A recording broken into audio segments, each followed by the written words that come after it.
Well, hello, and welcome back to the Lamppost Listener. My name is Daniel. I'm Phil.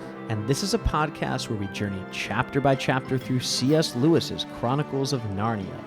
This is chapter 7 of The Magician's Nephew, What Happened at the Front Door. Man, these titles are great. You like this one? No. Oh, you don't like it? No, I do think it works.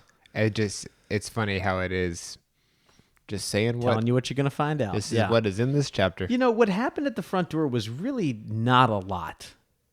Some stuff happens later on at the very end, but there is a lot of waiting in this chapter. Yeah, it's more what happened toward the end of the chapter. This is, and every once in a while we come across a chapter like this in the Chronicles of Narnia, which is, it's one of those chapters which it's fine if you just keep reading, but if you take it by itself, not a lot happens. Right. The series overall is definitely built for a podcast. Yeah. It works. Oh, no, it's not built it for it. It is extremely well suited to a podcast. Actually, so the right number of chapters for a season.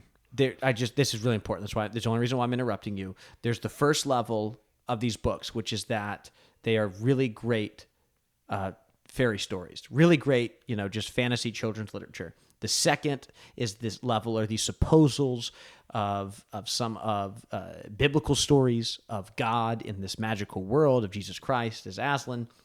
The third level is Planet Narnia, right? The connection to the medieval cosmology. And the fourth level that a lot of people don't talk about is that Lewis intended all of these to be snippets that could be podcasted about in the future. And so that was actually, a lot of people don't talk about that fourth level.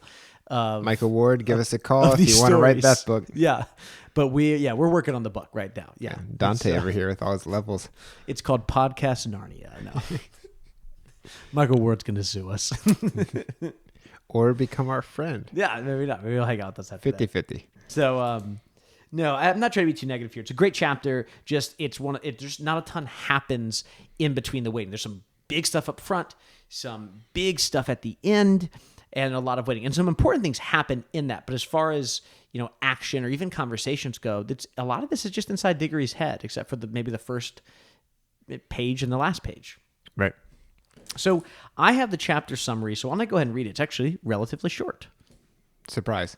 All right, not too short. Now, I did that once where it was like one sentence, and I pretended, this was like a season or two ago? Yeah. I played it off as in like I meant to do it, but really it was I forgot to write it until 5 seconds before we recorded. And so I was like, that'll be the bit that I do.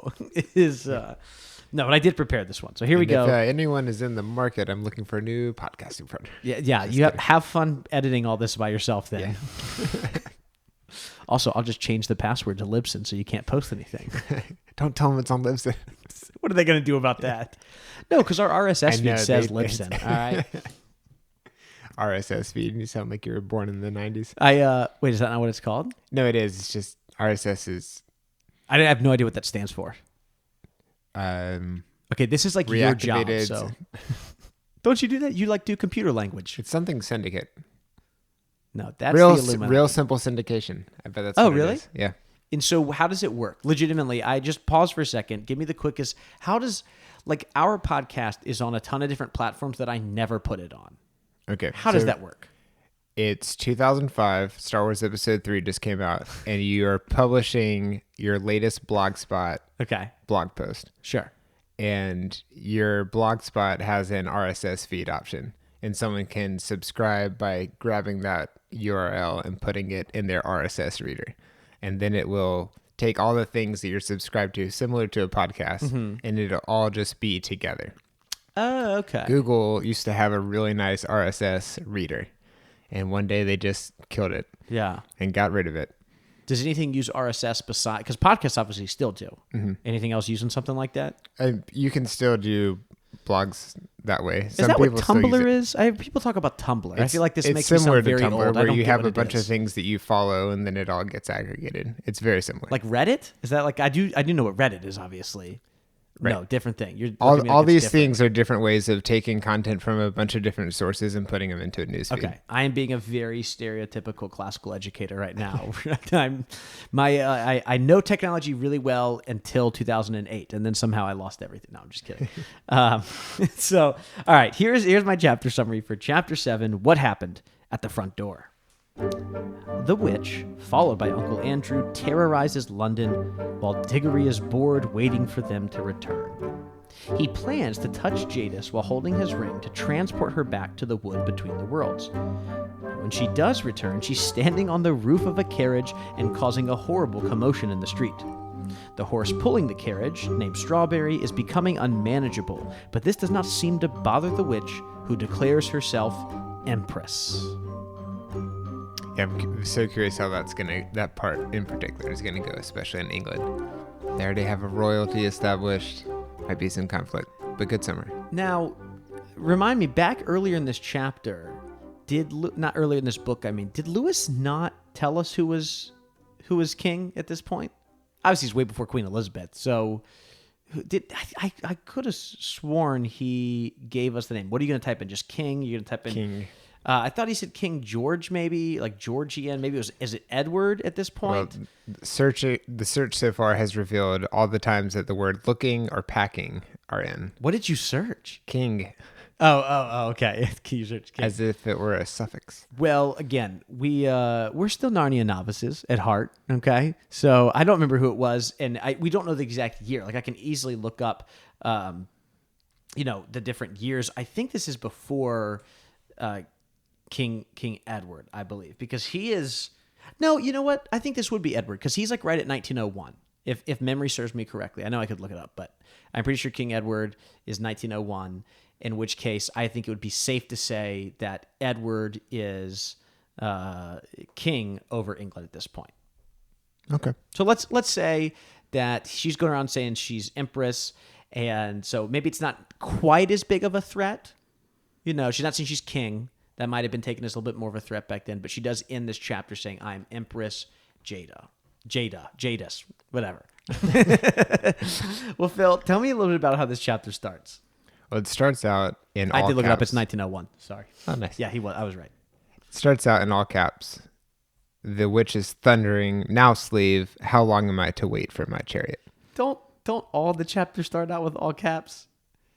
I feel like she was yelling. No, but all the chapters start out in capital letters. Like, click on any single one. The first line is in capital letters. Oh, man.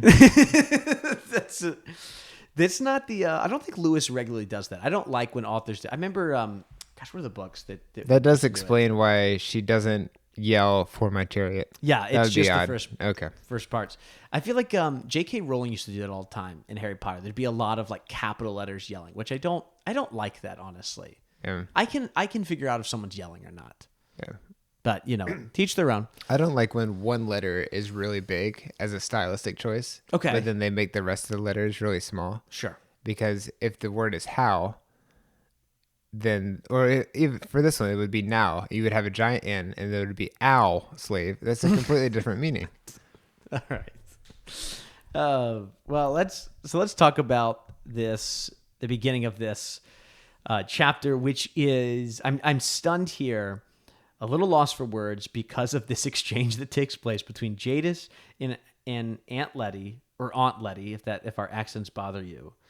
And so you've got, and then the housemaid who is having just the best day. Mm-hmm. And we'll get to that in a minute because I have some questions.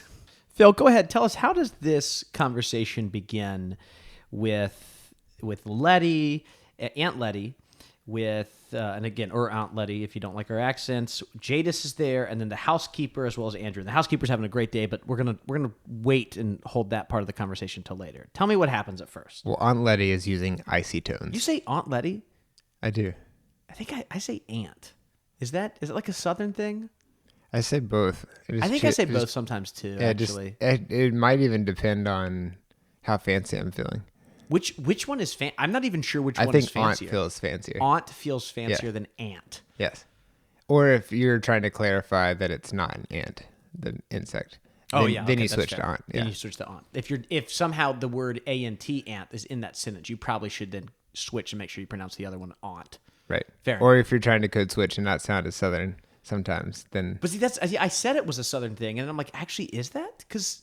You're from North Carolina. Mm-hmm. You don't have much of a Southern accent, though, do you? At least because I don't think so. I don't think I have a Southern accent at all, and we've had listeners literally say that I do, but I can't hear it in the slightest bit. Yeah, But again, that's how accents work. that's right.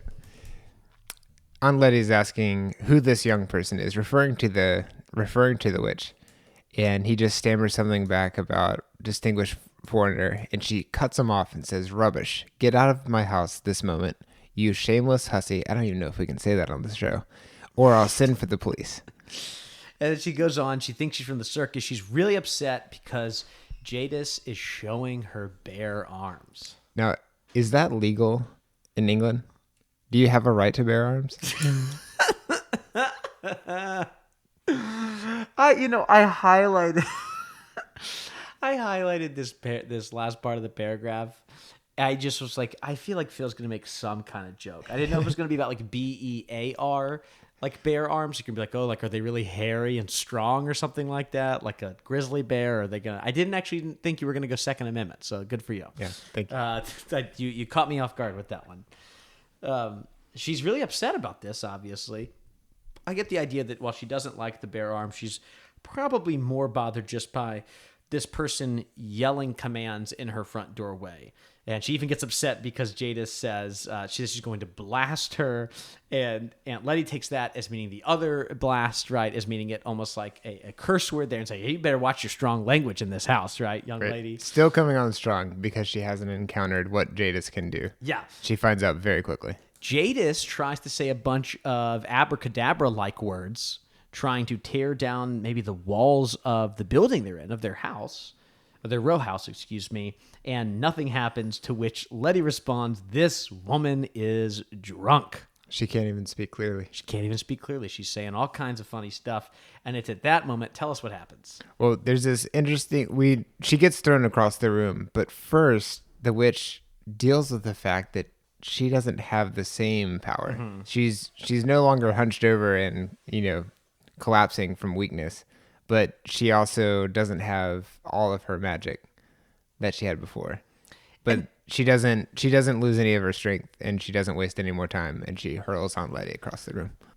All right, so Letty is thrown across the room, and like you said, we learned that the witch's magic doesn't really work quite the same way here, which is interesting because she still seems to be powerful and have these other abilities, but she can't say some of the magic words that don't work. I'm not exactly sure how this all works.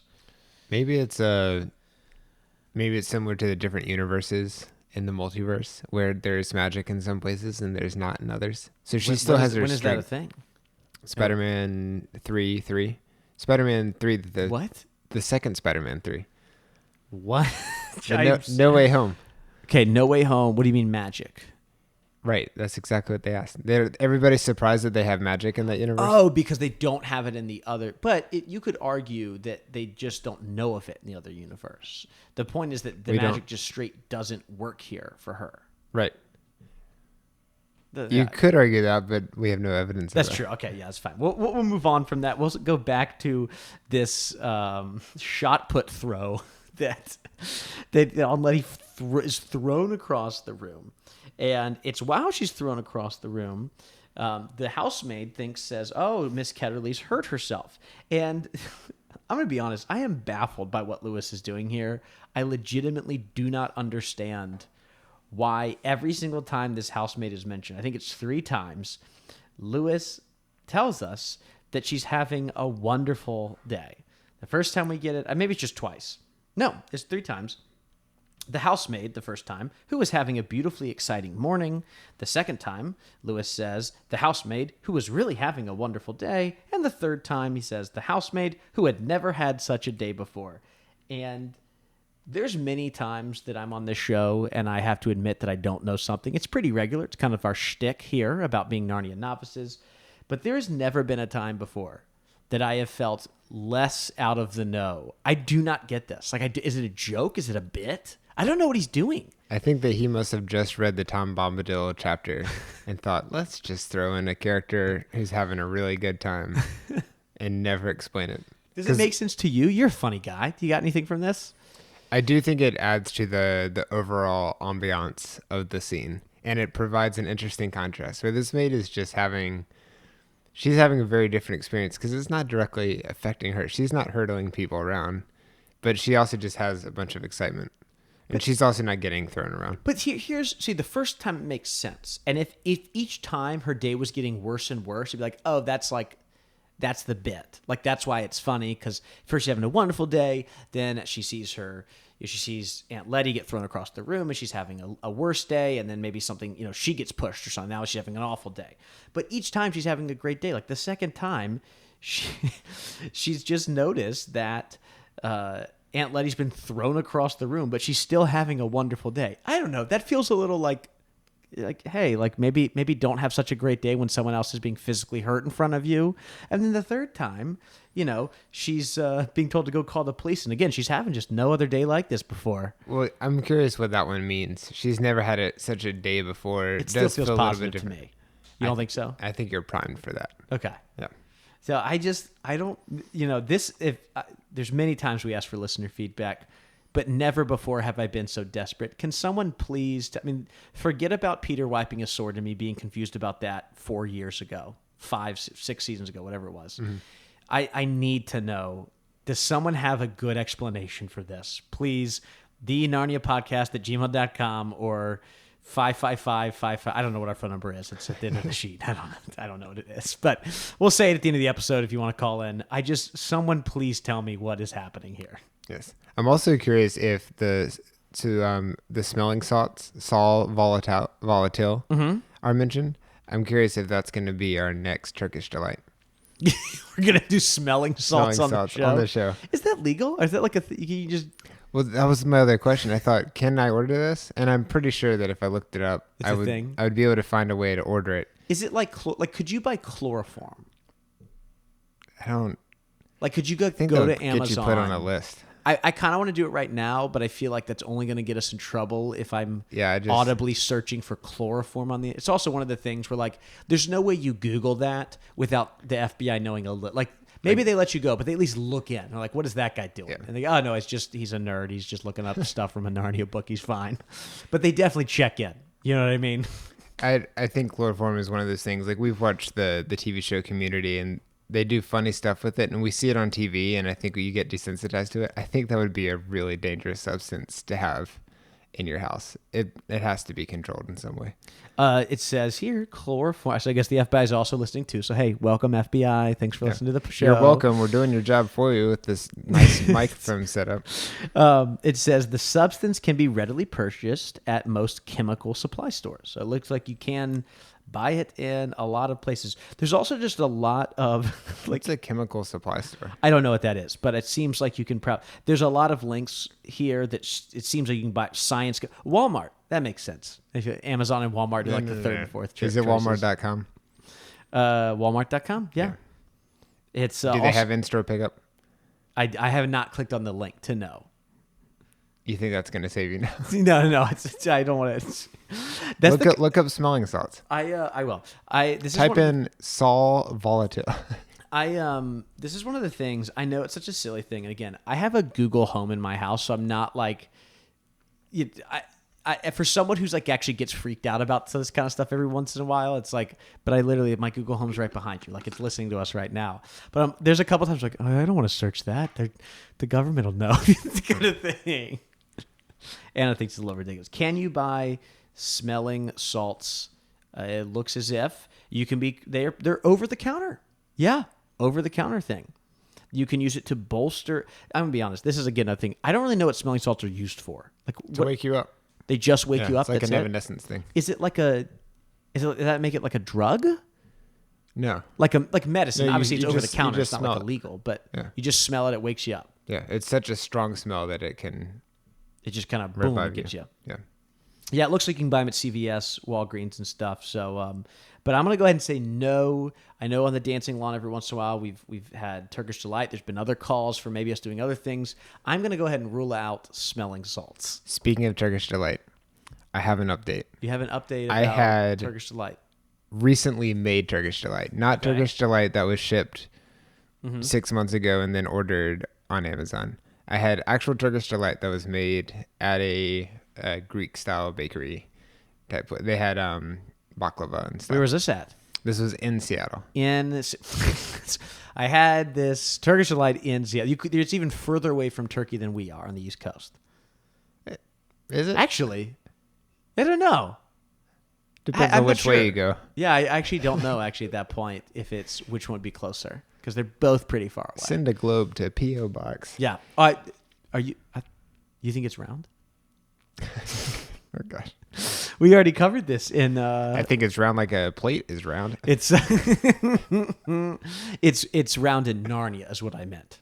I don't They think have Narnia a is flat round. Earth in Narnia. Flat Yep. flat Narnia in Narnia. Right. I kind of picture it like Asgard.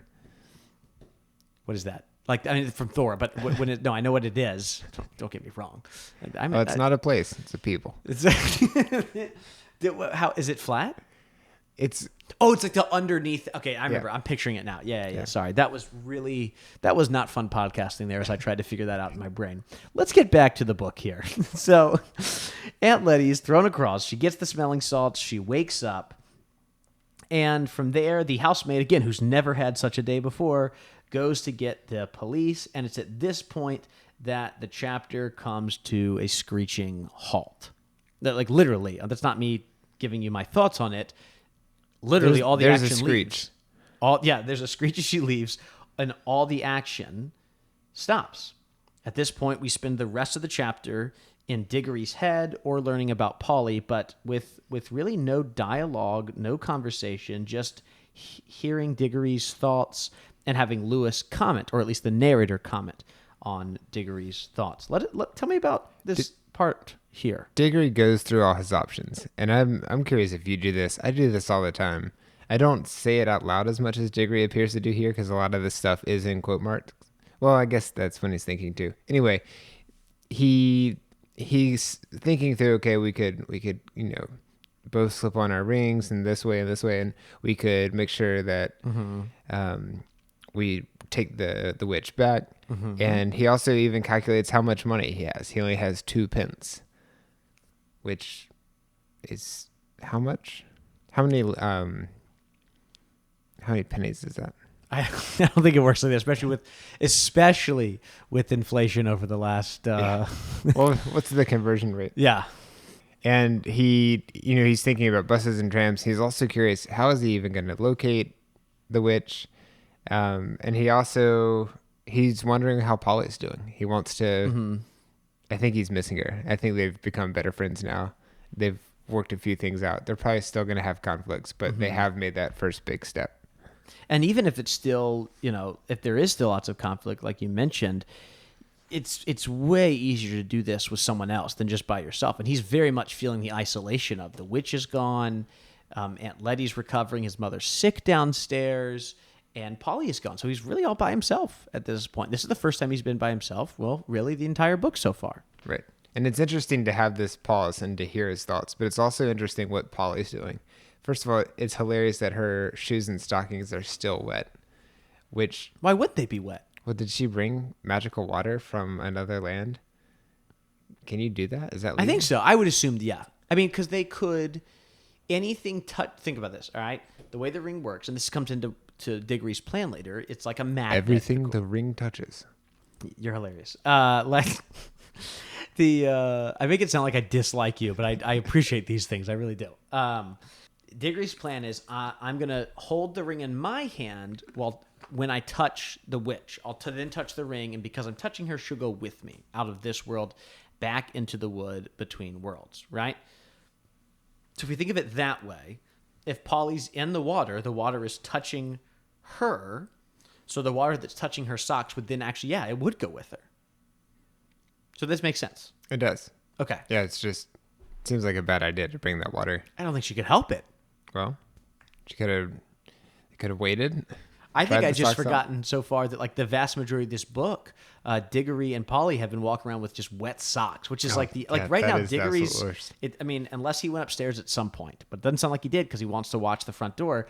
Diggory's just sitting here in wet socks, which is like there's no worse feeling than wet socks, right? If I'm marching around, every time I stop, I change my socks. You know what that reference is? No, I don't. You hate that movie, so that's why. What is it? Forrest Gump. I don't hate Forrest Gump. I just really don't like it. Oh my gosh. I know I'm in the minority. It's not. I like the soundtrack. Yeah, I like it the does have a music. good soundtrack. Yeah.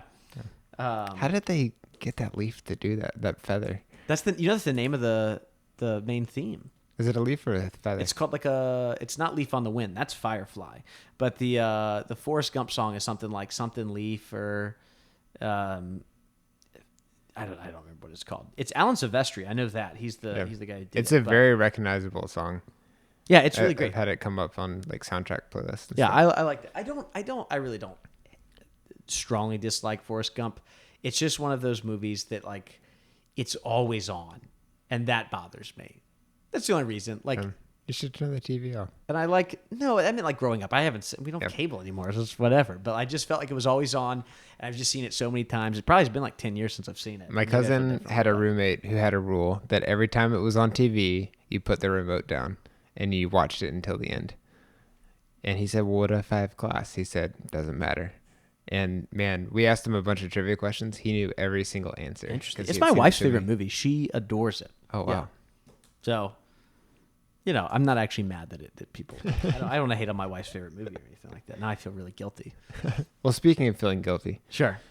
Polly is being punished for coming back with wet socks, as far as we can tell. Wet socks, yeah. And it's really that she doesn't seem to know where she's been. She can't explain it super well. It sounds like she was in a part of London that she wasn't familiar with, and that she was hanging out with this Diggory boy. Yeah, that's kind of the story she's giving. Right. And then her parents they make her eat dinner, but they take out all the good parts. Which we don't get told what those good parts are. It probably means no fried Snickers for her. No fried Snickers. That was a big delicacy back then in early 20th century England, correct? Yeah. I don't know about the timeline, but I've heard that the national dishes were curry and fried Snickers. Those were kind of the joke answers. Wait, fried Snickers was a real thing back then? I don't know about back then. I don't know when it started. Oh. I imagine it was whenever oil and Snickers were both available. So probably not during the war. Well, this is before the war. Oh, fried Snickers isn't the candy. It's something else. I guess I should have known that. Oh, I didn't know that either. Really? I'm sitting here like, there's no way they didn't have Snickers back then. Let me see. Fried Snickers is fun. It's like funnel cake mix, and it is kind of still like the candy bar. It looks like some of them do have peanuts in them, but it is.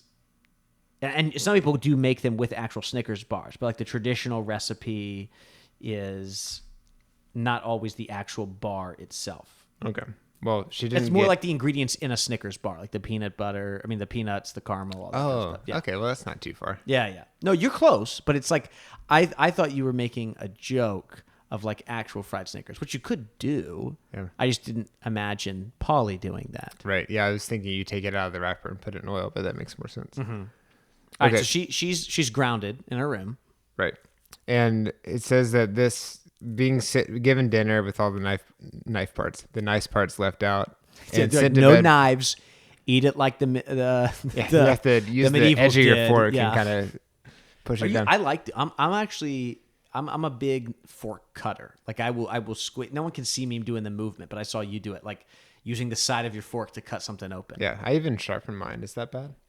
It's weird, but it's not bad. It's odd, but I mean that's kind of on par. So Lewis says that this happened to one quite often in those days.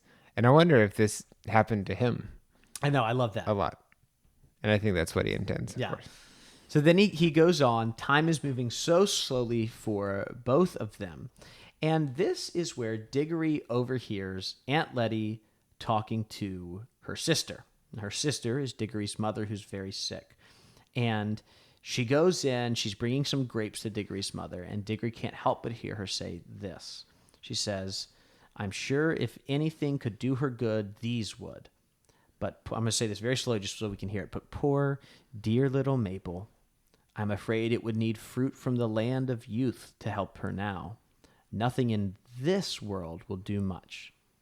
Then they both lowered their voices and said a lot more that he could not hear. And that's Aunt Letty talking, I believe, to the housekeeper at that point. Right. And Diggory overhears this, obviously devastating for a young child to hear things like this, pretty much hearing your mother is going to die. Now, but he also probably heard a key word.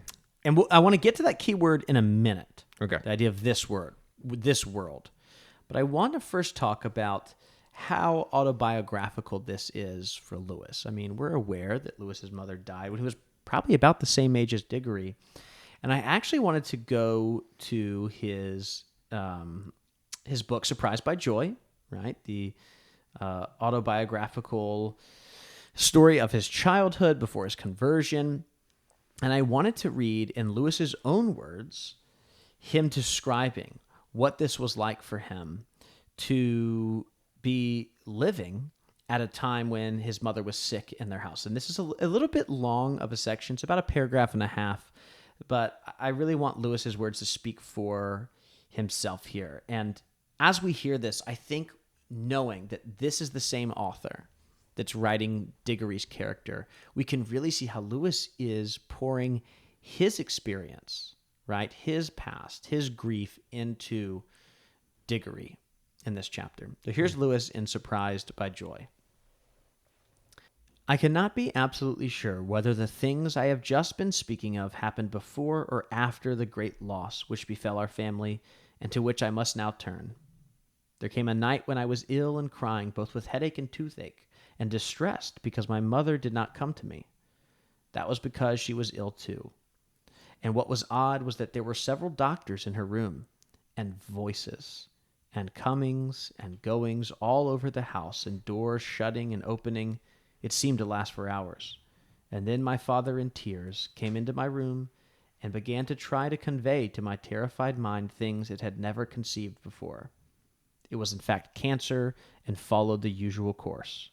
An operation, they operated in the patient's house in those days, an apparent convalescence, a return of the disease, increasing pain, and death.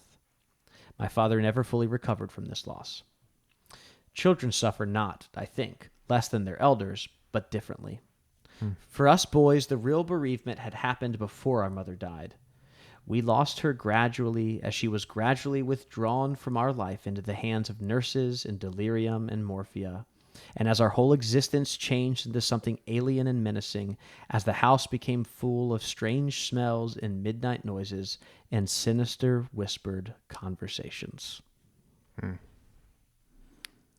Well, I'm glad you made that connection because it definitely seems like that's what we're It's being inspired by here. That's hard to read. That's absolutely hard to read and to imagine Lewis reflecting on this as an adult, but knowing how much it affected him as a child to kind of, and this idea that the worst part wasn't when his mother actually died, but it was losing her slowly in the lead up to that. I think anyone that has experienced the slow death of a loved one knows what that's like, where you're seeing someone slowly go, and you know where the end is going to be, right? You know that death is coming, but it's not here really even maybe that close. Maybe there's 6 months, maybe there's a year, maybe there's a couple of years. And Lewis describing that as the loss that's affecting the children was losing her then. And Diggory absolutely is feeling that at this point. Right. But the other part of this conversation you latched onto. The nothing in this world will do much. And that's what Diggory hears too. Right. And it's, at least in this version, I assume in all versions, it's italicized. Mm-hmm. And it draws attention to it. And it's amazing because we're seeing this comparison of this world, nothing in this world. And I'm curious why she would say that. But she also just encountered someone who could do things that people normally can't do.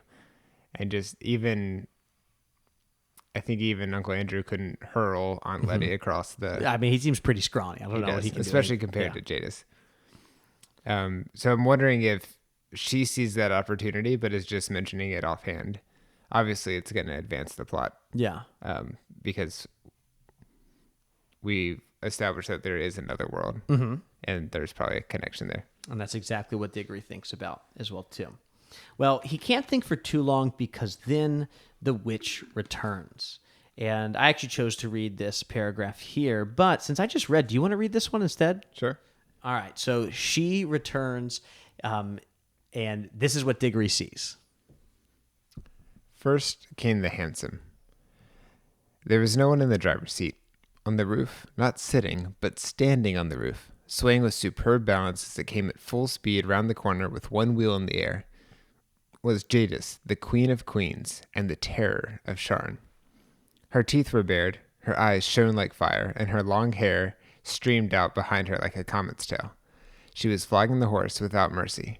Its nostrils were wide and red, and its sides were spotted with foam. It galloped madly up the front door, missing the lamppost by an inch, and then reared up on its hind legs. The hansom crashed into the lamppost and shattered into several pieces. The witch, with a magnificent jump, had sprung clear just in time and landed on the horse's back. She settled herself astride and leaned forward, whispering things in its ear. They must have been things meant not to quiet it, but to madden it. It was on its hind legs again in a moment, and its neigh was like a scream. It was all hooves and teeth and eyes and tossing mane. Only a splendid rider could have stayed on its back. How fun is this? Again, it was last chapter that we talked about how Jadis is kind of comedic in this world. Again, she's a horrible, evil person, don't get me wrong, but she's having fun here. I love this illustration by Pauline Baines of her standing on top. It's one of the best ones. It's so good, so colorful here. Did you also notice anything else in that illustration?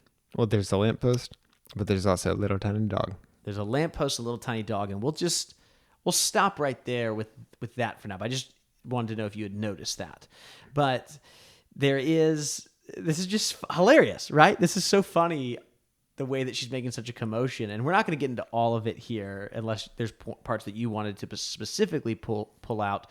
But as the crowd follows her, and there's so much of a commotion between like the constable and other men that are there following her, there's like, more than probably 24 people there watching all of this unfold. And you kind of get the sense it's one of those scenes where she comes by and then you see one person follow, and then like 2 people, and then 5 people. And you're like, it's a whole crowd following her, trying to make sense of what's happening here. And that's also where the horse starts to really lose it here. A horse named Strawberry. I also love how the queen whispers to the horse, and it immediately springs up. I'm so curious what she said. And in that conversation, Lewis writes this, by the way, the cabbie, we get kind of his accent in the way that Lewis writes those words down. And you get the sense maybe he cares less about, obviously, Jadis and more about, obviously, his horse, Strawberry, saying, hey, I can calm down the horse. Let me do it.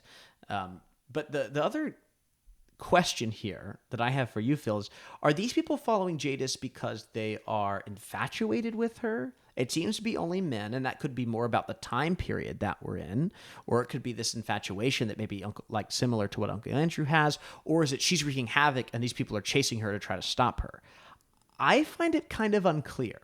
Oh, it's probably a combination of both. You think it's kind of like some people are there to be like, hey, pretty lady, bare arms out there, Yeah. And other people are like, we got to stop this violent person. Yeah, it's probably a combination of wanting to help, being attracted to Jadis, but then also just the commotion. Yeah, like, hey, there's a scene. Something's going on. Exactly, yeah. Well, all of this, it brings us to the end of this chapter with Jadis there saying, dog unhand, our royal charger, we are the Empress Jada, using some plurals. Yeah, interesting there. No comment. Yeah. I'm curious what that means. Maybe the horse is possessed now. But that's where this chapter is. Maybe things are getting out of hand. Now there are 2 of them. Yeah, you're hilarious. Let's stop right here. I want to stop here and save the final thoughts I have for the next chapter, which is chapter 8, the fight at the lamppost. The fight at the lamppost. Interesting. We've talked quite a bit about lampposts on this podcast before, and appropriately here, hyphenated, just like the podcast is. That's right. The right way, God's way, the way it's intended to be done. Lewis's way. The British way. So in chapter 8, at the fight at the lamppost, a company of Londoners is transported into a mysterious world. Oh, wow. So that is chapter 8, The Fight at the Lamppost. I look forward to that. Yeah, I'll stop right there. That's all I'm going to say. But it's not quite time for us to go yet, Phil, because we do have an email or a message. I think it was actually a message on the Patreon over there on that little website, that little red and pinkish website. That isn't it like kind of reddish? I can't picture the right color in my head. I feel like it's like light red. Vintage salmon, my favorite. This is actually from one of our Patreon supporters. This is from Caleb. And I wanted to read this message he had sent us about the horse and his boy. So let me read this to you, Phil. Let's hear it. Hello, Daniel and Phil. I have greatly enjoyed this season. Whoa. I know. I put my name first. Up. Well, he is. Did he really write that? No, you can go look at on the Patreon. This is like Clark and Lewis all over again. He says he greatly enjoyed the season on the horse and his boy, and he's writing to point out one of the key themes in it. So we're going back to the fifth book today. In the book, the theme of freedom and slavery is often stressed. Shasta begins in the story with the mindset of a Calorman slave. After Shasta suggested saying of the Tizarok, may he live forever, Bree retorts, I'm a free Narnian, and why should I talk? Slaves and fools talk. Here Shasta learns that he will have to learn to talk and act like a free Narnian and not a Calorman slave. This theme is stressed again in Chapter 5 when Shasta suggests to Corin to lie about his absence, and then realizing that it would do no good to lie, he says that telling the truth is the only alternative. Corin justly responds, well, what else do you think I'd be telling them? Shasta's entire outlook on life is that of a slave. He does not yet understand that as a free Narnian, he must always tell the truth.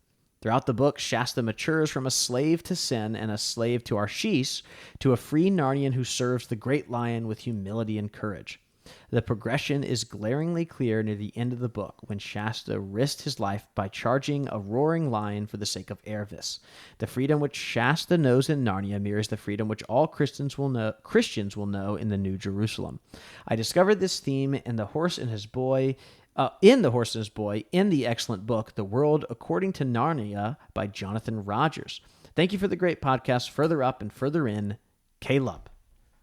Oh, man. Well, Caleb, thanks for writing in and pointing that out. Yeah. What do you think about that? I like this a lot. And again, another book we've never talked about before. I need to go check this book out, The World According to Narnia by Jonathan Rogers, because I think in general, season 5 was obviously always going to be a little different in its approach because of the way that you and I were approaching it, with you having read it first and me just going the one chapter at a time. I've reflected on it more probably than the other books just because I was reading it one chapter at a time. And I think one of the things that we probably didn't talk enough about, which is why I pulled this message to read today, is the fact that there is the idea of freedom and oppression. We kind of skimmed over often. And I don't think I saw in the context one chapter at a time that kind of from chapter 1 all the way to chapter 15 narrative, that kind of thematic progression that was occurring. I didn't pick up on it one chapter at a time in the same way that people like Caleb have. And so I wanted to share that because it's absolutely true. Shasta, I mean, I don't need to reiterate what Caleb just said, but what he's saying about the freedom that Shasta gains, not just being physical freedom from bondage, but a much more mental, right, and a spiritual freedom is absolutely true. And I really think a big part of what Lewis is trying to tell us in this story. Yeah, I'm just, now that I've had this one pointed out, I definitely see it.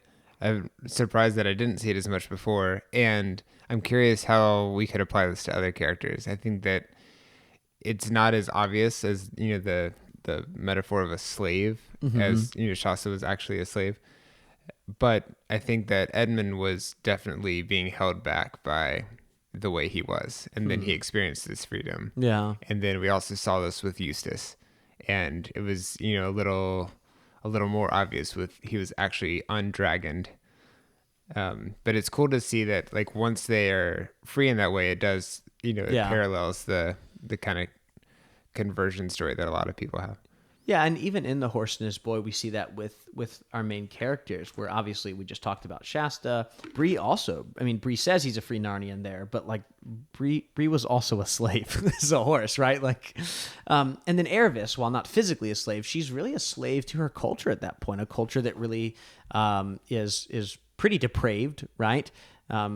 Pretty amoral in many ways, and she's trying to escape from that because she doesn't want to marry this like 60-year-old dude, right? And so she's a slave to some of these traditions and negative aspects of the Calorman culture, which really there's not negative aspects. The Calorman culture in general is mostly negative. The vast majority of it is immoral, and there are some people like Erebus who stand out, but for the most part we see this as a culture that values things that are not in line with Aslan, not in line with a free Narnia. They're in fact opposed to it, which is why Narnia and Calorman are often at war, right? And so I think with Shasta and with Erebus and Bree, we see very much that theme of the leaving the, being slaves to finding that freedom in Narnia, in Aslan. So Caleb, yeah, thanks so much for this email, or this message, I should say. It's great. It's a good conversation. Do you have troubles calling TV shows that are on a streaming service a TV show if it was never on TV? No, that doesn't bother me because I watch it on a TV. So Okay. you don't. You watch stuff on your computer, so I don't. Right. I guess I could still call it an email. I know that's what you're hinting at, but it was technically like a Patreon message. It is a difference. But no, TV is. I mean, like, because I watch it on my TV, so it's the same thing. Yeah. Yeah. Glad we got that cleared up. All right. And on the record. Do you? Why don't you go ahead and take it away? The end of our show here now. Okay. This episode is made possible by our patrons over at patreon.com. If you'd like to support the show, you too can listen to a bonus episode each month, along with other rewards. Special thanks goes to Hannah Anderson, John Marr, Emily Wakefield, and Ryan Smith for supporting us at our top tiers. Listener feedback can be sent to thenarniapodcast@gmail.com. Voicemails can be left at 406-646-6733. A review on Apple Podcasts would be appreciated. Thank you for coming along this journey, and we will be back next time with Chapter 8.